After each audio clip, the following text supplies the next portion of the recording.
Nous sommes avec Pierre de Gaulle. Pierre de Gaulle, vous êtes gestionnaire de patrimoine, voilà, et entrepreneur. Voilà. Vous êtes né en 1963, vous avez 59 ans, vous êtes le petit-fils du général de Gaulle et vous avez pris position à plusieurs reprises récemment sur un événement qui nous occupe beaucoup. C'est justement la guerre Russie-Ukraine, enfin ce qui se passe et les conséquences, puisque aujourd'hui, on peut le dire, hein, ça concerne pratiquement la moitié de la planète, sinon la totalité. Et il faut le dire, Pierre de Gaulle, vous avez pris des positions par rapport à la doxa médiatique, par rapport au discours dominant, des positions extrêmement hétérodoxes. Et je voudrais justement que vous nous expliquiez pourquoi. Et auparavant, je voudrais que vous me disiez si aujourd'hui, est-ce que ça veut dire encore quelque chose d'être gaulliste? Je m'explique. C'est quand André Malraux disait « Mais après la mort du général de Gaulle, ça ne veut plus rien dire être gaulliste. Être gaulliste voulait dire quelque chose quand le général était vivant et depuis, ça ne veut plus rien dire. » Il le disait à peu près comme ça, ce ne sont pas ses paroles exactes. Là-dessus, qu'est-ce que vous en pensez? Alors, bonjour André, je vous remercie de votre invitation sur Sud Radio. Je en profite pour vous présenter mon meilleur vœu de santé et de prospérité, ainsi que pour nos auditeurs.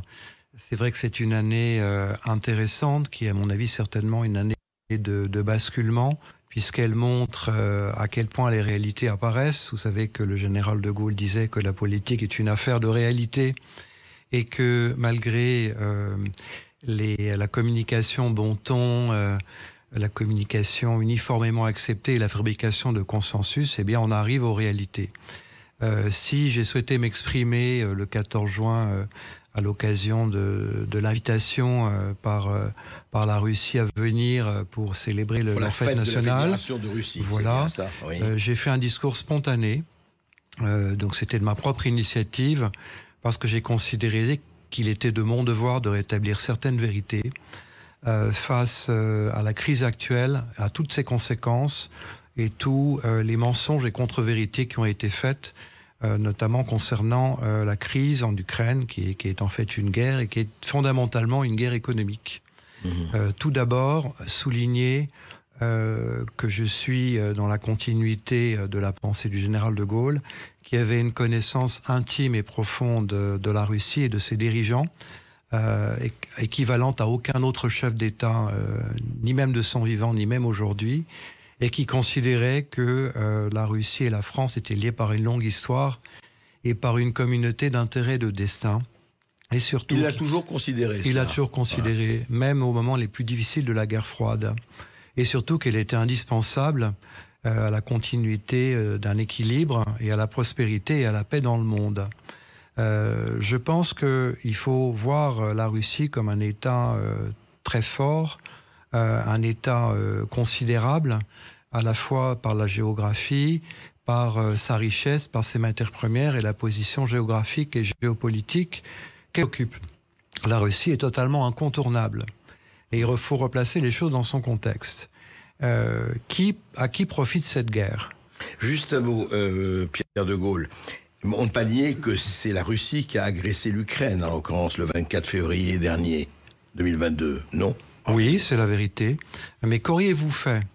Qu'auriez-vous fait si, depuis la chute de l'Union soviétique en 1991, on vous avait fait des promesses qui ont constamment été réfutées, qu'on vous avait fait miroiter le fait que jamais l'OTAN ne s'étendrait à l'Est, que on a supprimé les uns après les autres les accords de désarmement, je parle des Américains, et qu'on a cherché à isoler la Russie en reniant la parole donnée qu'on lui avait faite de garder, si vous voulez, une certaine distance, bien militairement. Les accords de Minsk que Angela Merkel vient de dire qu'elle ne les a signés que pour justement, ça, oui. Les accords de Minsk ont été établis pour protéger les populations russophones du Donbass, lesquels, dès 1994, ont fait l'objet d'exactions, de brimades de la part de certains mouvements ultranationalistes ukrainiens, il y avait véritablement des persécutions et on a signé les accords de Minsk qui étaient entre Ukrainiens, mais garantis par les Français, par les Allemands aussi, avec observance de l'OSCE et des pays limitrophes qui étaient chargés de protéger les populations et d'assurer une stabilité dans la région.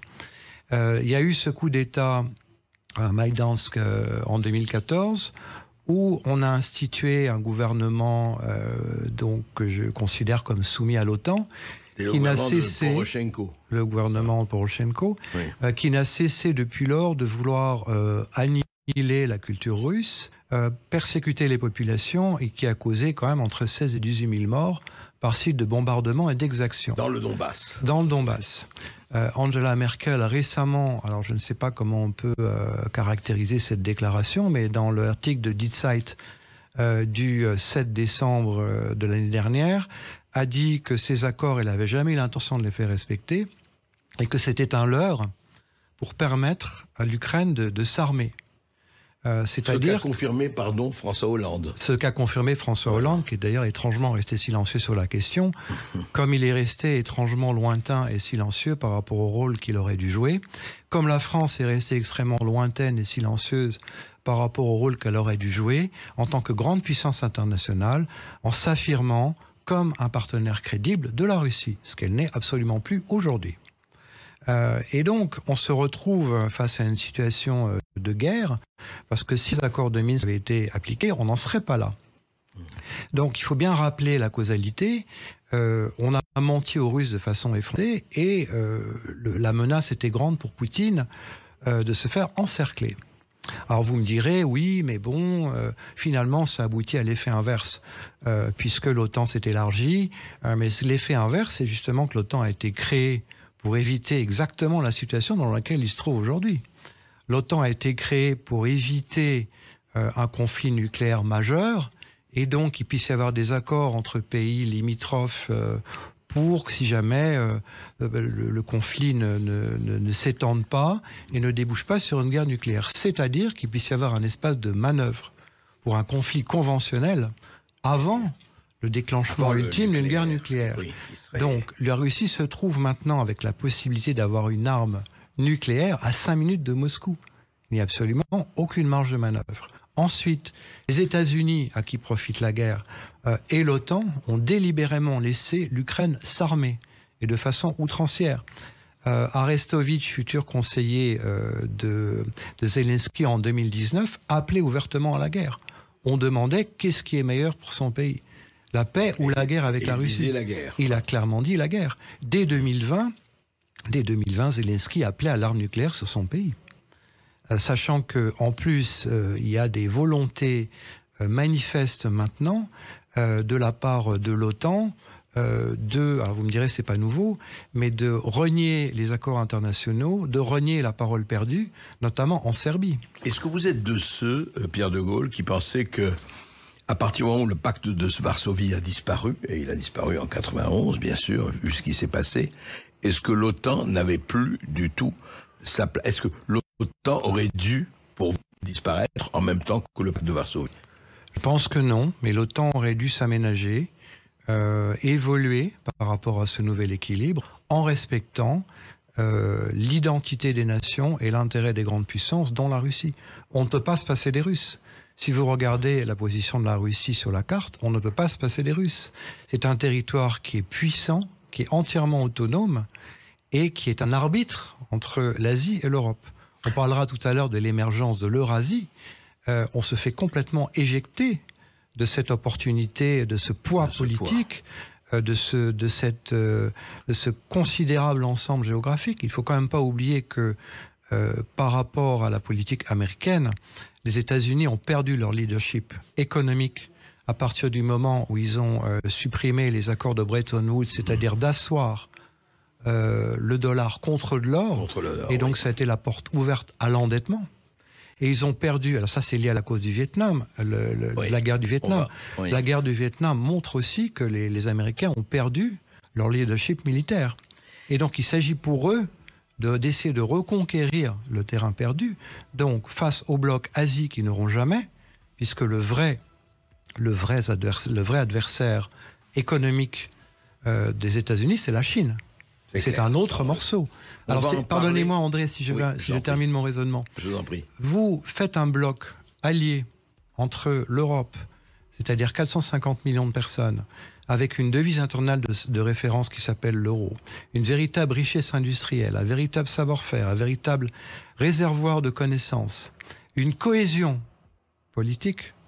Vous direz, au fond de la Commission européenne, il n'y en a pas vraiment, puisque les affaires récentes, y compris le Covid, ont montré justement qu'il n'y avait aucune cohérence politique. Vous alliez ça avec la Russie, mais vous avez un bloc indestructible qui n'a surtout pas besoin des Américains. Oui, sauf qu'on n'en est pas du tout là, on est même aux antipodes. On va en parler tout de suite, Pierre de Gaulle, après cette petite pause. Ici Sud Radio. Les Français parlent aux Français. Les carottes sont cuites. Les carottes sont cuites. Sud Radio Bercoff dans tous ses états.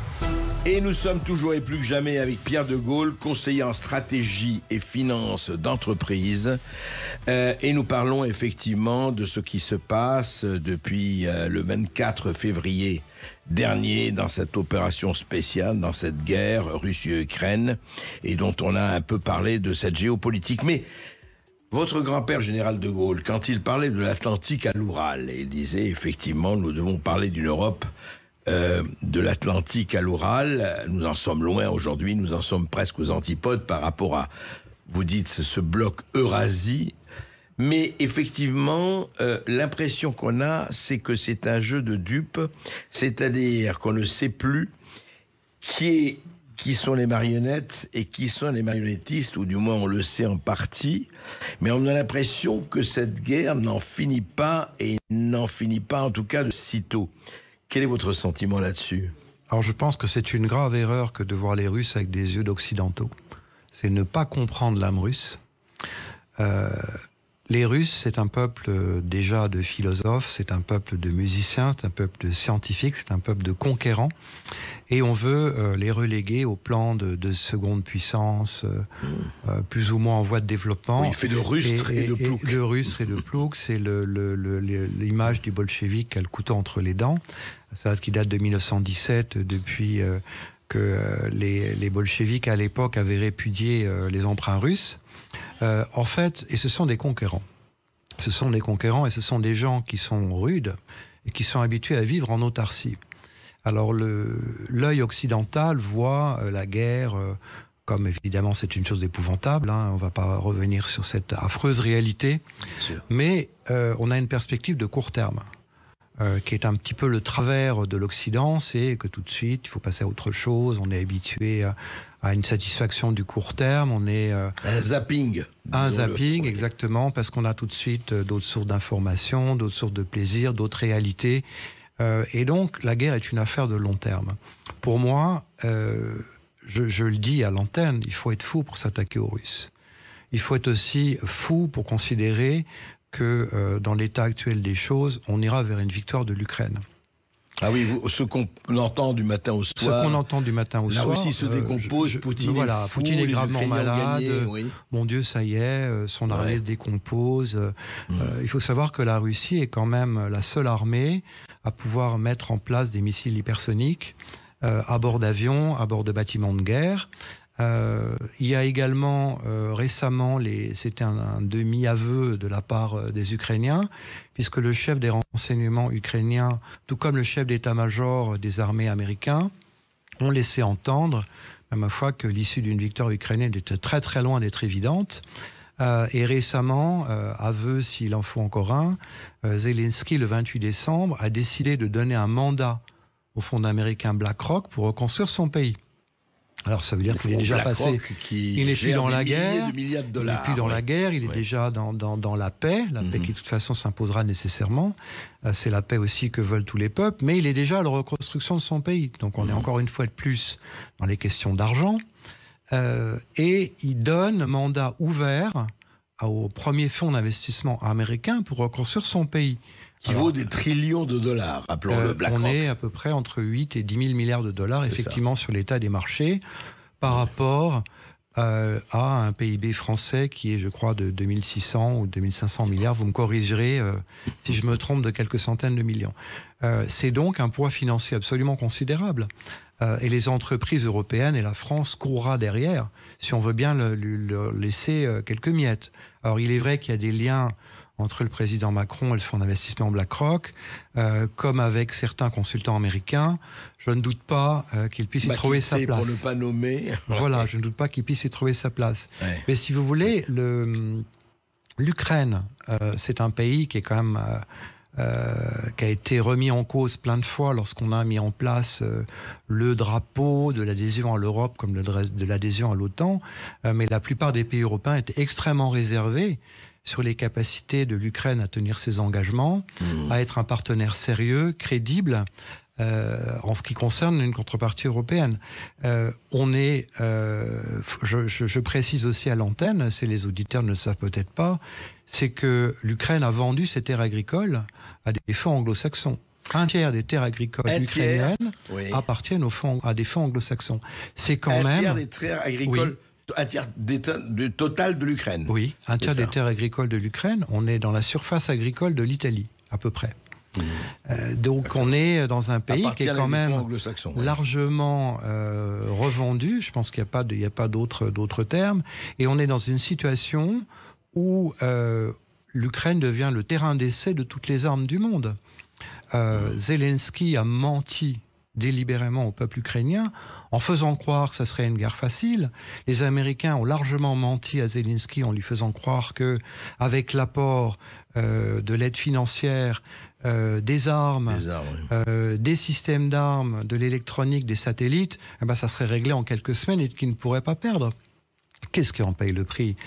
Ce sont des centaines, des milliers de personnes, voire des millions de personnes d'hommes, de femmes, d'enfants, qui sont exilés, qui subissent des bombardements et qui en sont malheureusement les grands perdants.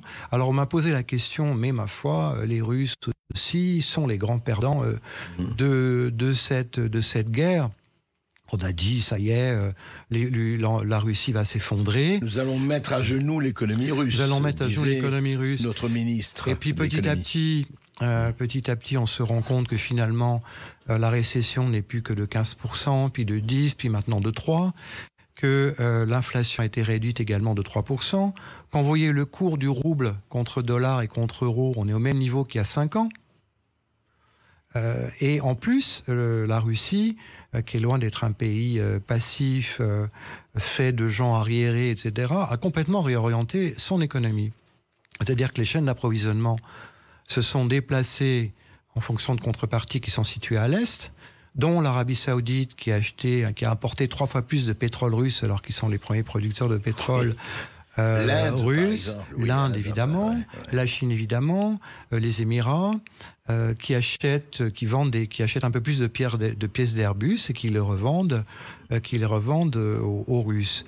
N'imaginez pas que les Russes non plus soient prisonniers des programmes Airbus ou Boeing, puisqu'ils sont capables de produire leurs propres avions. Et ça, ce sont des conséquences. Alors, on nous a raconté beaucoup de mensonges, évidemment, avec une position de la France qui est extrêmement ambiguë. On veut la destruction de la Russie, et puis après, il faut leur apporter des garanties, en faisant croire, même dans cette fameuse rencontre entre Macron et le président Poutine, où on l'a mis à 4 mètres de son interlocuteur, parce que soi-disant, Poutine avait peur du Covid. Enfin, c'est à peu près n'importe quoi. La longue table, là. La longue table, mais simplement... La longue cuillère. Il faut redonner, pour assurer un équilibre, une paix, des garanties, et il faut qu'il y ait des interlocuteurs crédibles qui respectent leurs paroles données. On va en parler tout de suite après cette petite pause. À tout de suite. Ici Sud Radio. Les Français parlent au français. Je n'aime pas la blanquette de veau. Je n'aime pas la blanquette de veau. Sud Radio Berkov dans tous ses états. Pierre de Gaulle, nous continuons à parler effectivement de la Russie, de l'Ukraine, des États-Unis, mais 2 questions d'abord. Vous dites oui, mais on ne peut pas vaincre la Russie, vous savez, la Russie est trop forte. Je vous posais une question quand même, est-ce qu'on ne disait pas ça en 40, 41 ou 42 de l'Allemagne ? On ne peut pas vaincre l'Allemagne, elle est forte. Est-ce que c'est est-ce que, comparaison n'est évidemment pas raison, mais est-ce que c'est une position en disant, bon, est-ce que c'est ça? Parce que le discours que vous avez aussi bien aux États-Unis qu'en France et en Europe, oui, mais si on arme suffisamment l'Ukraine, si on leur donne, et il y a des instructions, on leur donne les moyens, il n'y a pas de raison qu'on ne puisse pas arrêter la Russie dans cette entreprise agressive. Je pense que il faut bien avoir conscience des notions de nombre, de temps et d'espace. L'espace de manœuvre, le nombre, le temps et les ressources militaires, sinon financières de la Russie, sont absolument considérables. Ils n'ont pas engagé le 10e de ce qu'ils pourraient engager. Ils n'ont pas engagé le 10e. Alors, Ursula von der Leyen, qui n'est pas à un mensonge près ou une contradiction près, mais cette fois-ci, je pense qu'elle a dit quelque chose qui s'approche de la vérité.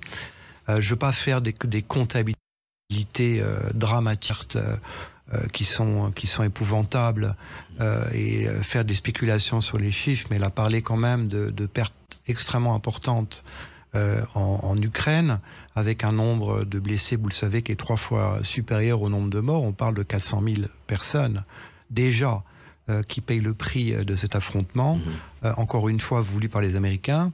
Je pense que la réalité est bien supérieure. On parlait de l'armée allemande, mais qu'est-ce qui s'est passé à Stalingrad? Les armées de Staline ont brisé l'armée allemande. Ces commandants ont brisé l'échine de l'armée allemande au prix de pertes effroyables, puisque la bataille de Stalingrad, c'est environ 2 millions de morts. 450 000 environ soldats allemands engagés, dont à peine quelques dizaines de milliers sont revenus entiers en Allemagne, et au prix de pertes effroyables. C'est le rouleau compresseur russe qui a fait son office, qui a écrasé l'armée allemande. C'est certainement, ça a été décisif dans la Seconde Guerre mondiale. Aujourd'hui, à votre avis, ce rouleau compresseur existe encore et toujours encore. Bien évidemment, oui.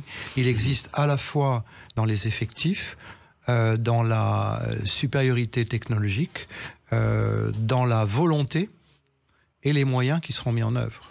Alors, je ne pense pas, je suis même quasiment certain, d'ailleurs ils l'ont répété plusieurs fois, que les Russes ont l'intention d'envahir l'Ukraine. C'est pas du tout leur objectif de s'imposer par rapport à une population qui serait hostile à la Russie. Eux, c'était le Donbass, la Crimée. C'est ça, exactement. Le Donbass et la Crimée. Mais ce pays est devenu malheureusement une plaque tournante de trafic. Ça a toujours été ça a toujours un peu été. C'est vraiment une plaque tournante de trafic quand on dit laboratoire. Alors on a parlé de 32 ou 33 laboratoires de recherche biologique, et pas tous à des fins civiles mais militaires. On a parlé des terres agricoles. Il y a quand même près de 100 milliards de dollars qui ont été versés à l'Ukraine.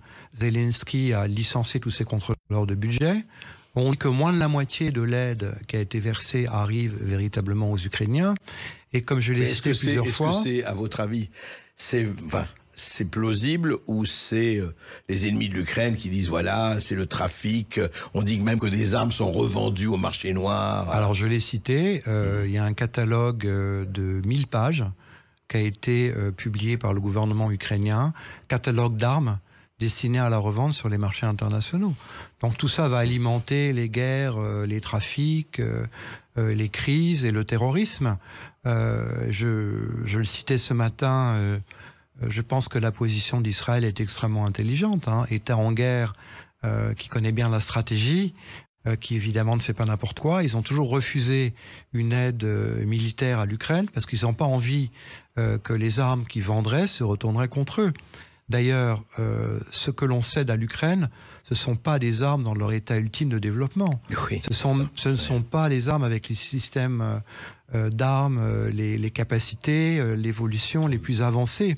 Ce sont des armes à l'obsolescence programmée. Ce sont des armes en obsolescence programmée. D'autre part, pour faire une guerre, et c'est un point extrêmement important, il faut les ressources financières pour y arriver. Je ne pense pas que les États-Unis, malgré le bénéfice qu'ils tirent de cette guerre, en vendant le gaz naturel liquéfié 4 à 7 fois plus cher que dans leur propre pays, aient les moyens de continuer cette guerre par procuration, avec une dette de près de 32 000 milliards de dollars, qu'ils ont de plus en plus de mal à refinancer. Un pays qui est dans un état économique mauvais, avec l'Obamacare qui a été supprimé, donc pas de protection sociale pour ses habitants, avec des infrastructures qui sont dans un état lamentable, à la fois en termes de transport et de réseau électrique, qui a raccroché récemment un plan pour lutter contre le gaz carbone dans ce propre pays. Mais contrairement à ce qu'on fait nous en Europe, c'est-à-dire qu'il y a une directive européenne qui s'impose aux États membres et qui oblige à avoir 37% d'énergie renouvelable en 2030, eh bien, eux, ce sont des incitations fiscales, ce sont des possibilités économiques qui sont données à leurs entreprises pour arriver à cet objectif. Mais alors justement, vous parlez des États-Unis et puisque c'est vrai que ce sont eux qui ont l'initiative, enfin qui ont une initiative, mais vous savez très bien, Pierre de Gaulle, qu'il y avait ce plan Brzezinski qui consistait à démembrer la Russie. Est-ce qu'ils sont encore, c'était au temps du RSS déjà, la Sibérie étant ce qu'elle est avec ses trésors du sous-sol et ailleurs. Est-ce que vous pensez que derrière cela, il y a une partie du pouvoir américain, je dis une partie, qui pense encore au démembrement de la Russie. Ils disent, voilà, faudrait y arriver d'une manière ou d'une autre. Bien entendu. Ouais. Le RAND Corporation est un think tank qui a été créé en 1948 comme organe de réflexion, d'idées pour proposer des solutions au département de défense américain. Et dès cette période, le but a été très clairement de démembrer la Russie et de faire en sorte surtout que la Russie puisse s'émanciper et de devenir autonome selon un modèle qui serait différent des Américains. Encore une fois, allié à l'Europe, la Russie serait une puissance considérable et surtout l'ensemble de ce continent, de l'Atlantique à l'Oural, serait totalement autonome et n'aurait absolument pas besoin... Vous l'appelez de vos voeux, personnellement? Moi, je le souhaite, qu'il y ait des alliances qui soient raisonnées, construites, avec le respect évidemment de l'identité et des politiques entre États, mais qui puissent se construire une coopération, d'abord une reprise du dialogue, et puis une entente et une coopération avec la Russie. Je vais vous citer un exemple, la Station spatiale européenne. Oui.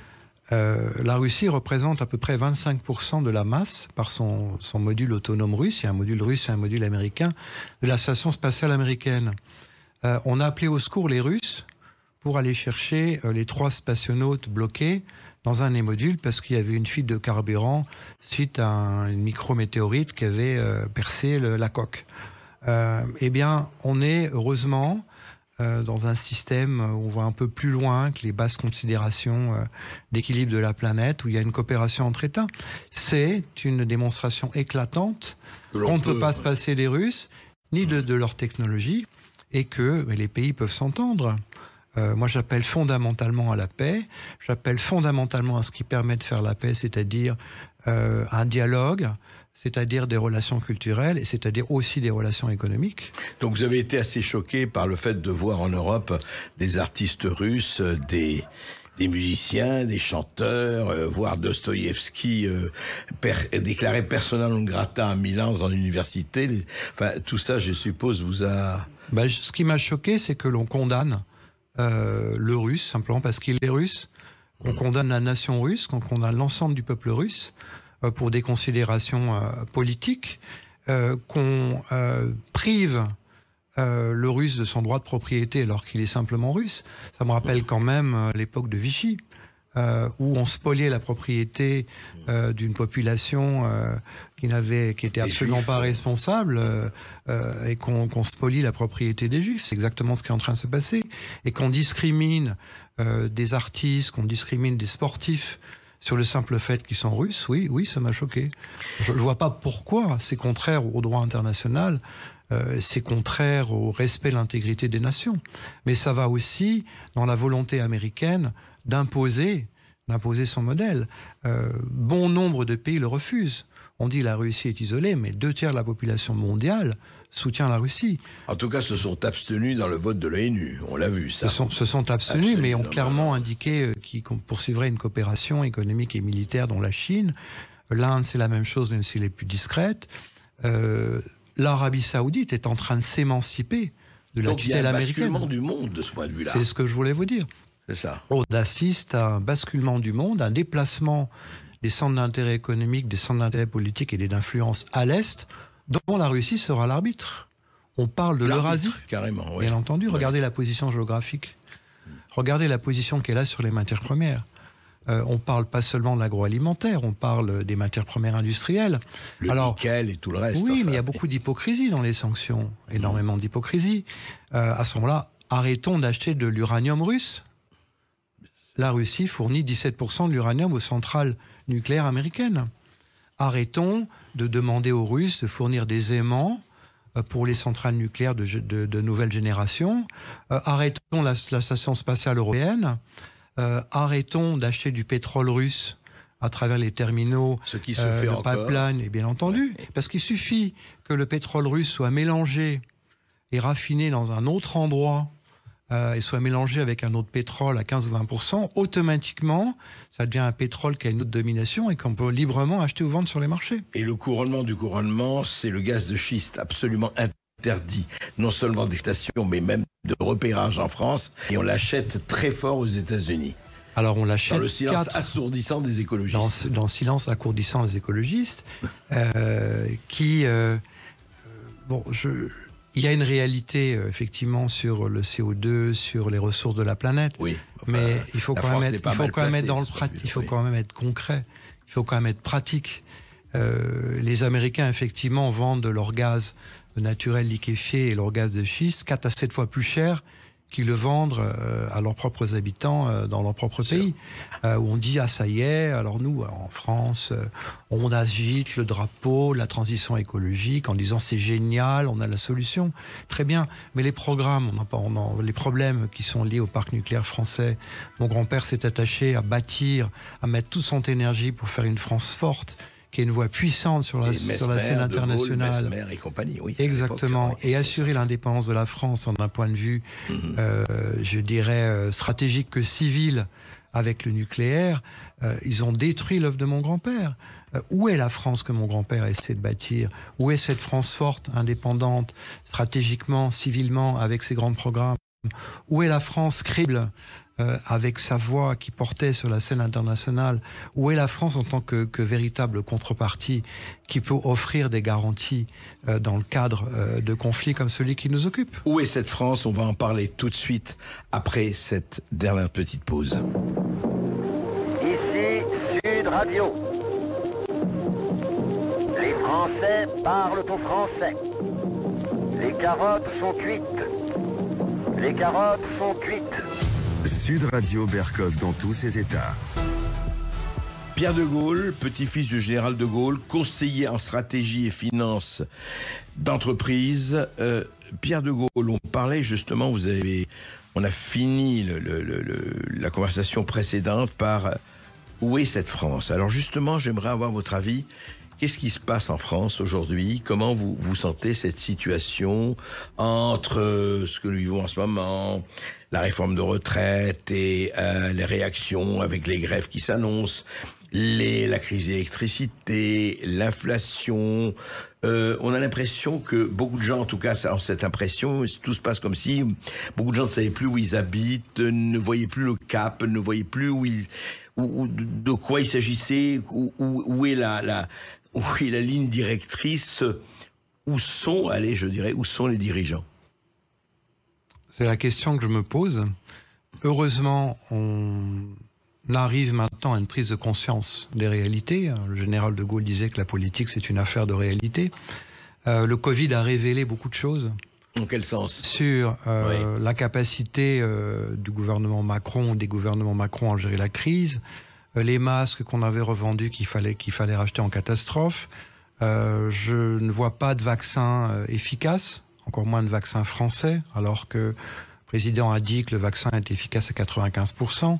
Je n'arrive pas à comprendre comment, au bout de 15 doses, on puisse attraper de nouveau le Covid. Alors c'est vrai que ça protège sans doute des cas graves et que ça permet effectivement de limiter la mortalité. Encore que, oui. Mais on a l'impression, au fil des confinements successifs, des vagues, que l'on gère en situation d'urgence, qu'il n'y a aucune anticipation, aucune véritable stratégie.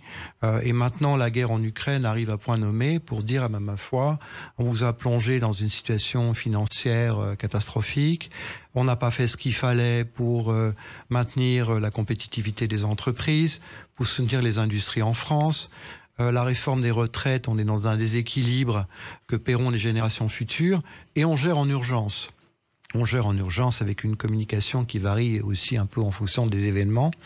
Et je pense que les Français ont plus que jamais besoin d'honnêteté dans le débat, de vision claire, de plans stratégiques pour leur assurer un avenir, une continuité et de faire en sorte que la France retrouve sa position dominante à l'international sur les marchés et également qu'on donne aux Français des garanties, un minimum et une sécurité dans la vie de tous les jours. Et ça vous paraît possible de retrouver une position dominante? Avec une véritable volonté politique, oui.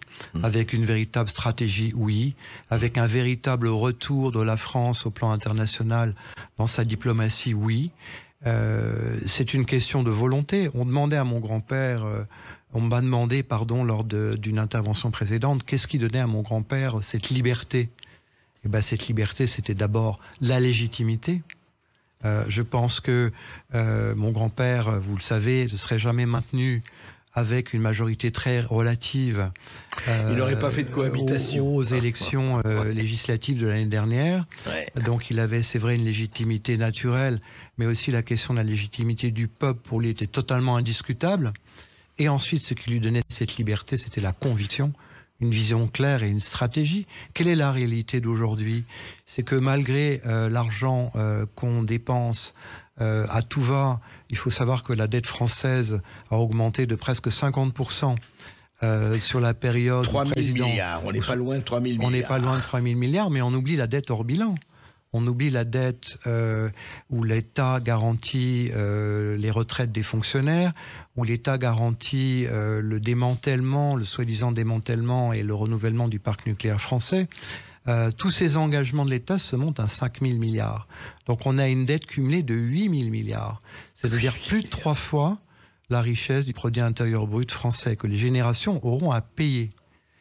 Parce qu'on a été incapable notamment de gérer le renouvellement du parc nucléaire français, on se retrouve dans une situation de dépendance vis-à-vis des fournisseurs étrangers. La France était assurée, et mon grand-père l'avait bâti, d'avoir une indépendance au plan énergétique grâce à 70% de la production du nucléaire. Alors, on n'a strictement rien fait, sauf à allonger la durée de vie des centrales de 40 à 50 ans, ce qui n'est pas tenable. Il y a des problèmes de corrosion qui sont absolument manifestes. Il faut 15 ans pour construire des réacteurs nucléaires français.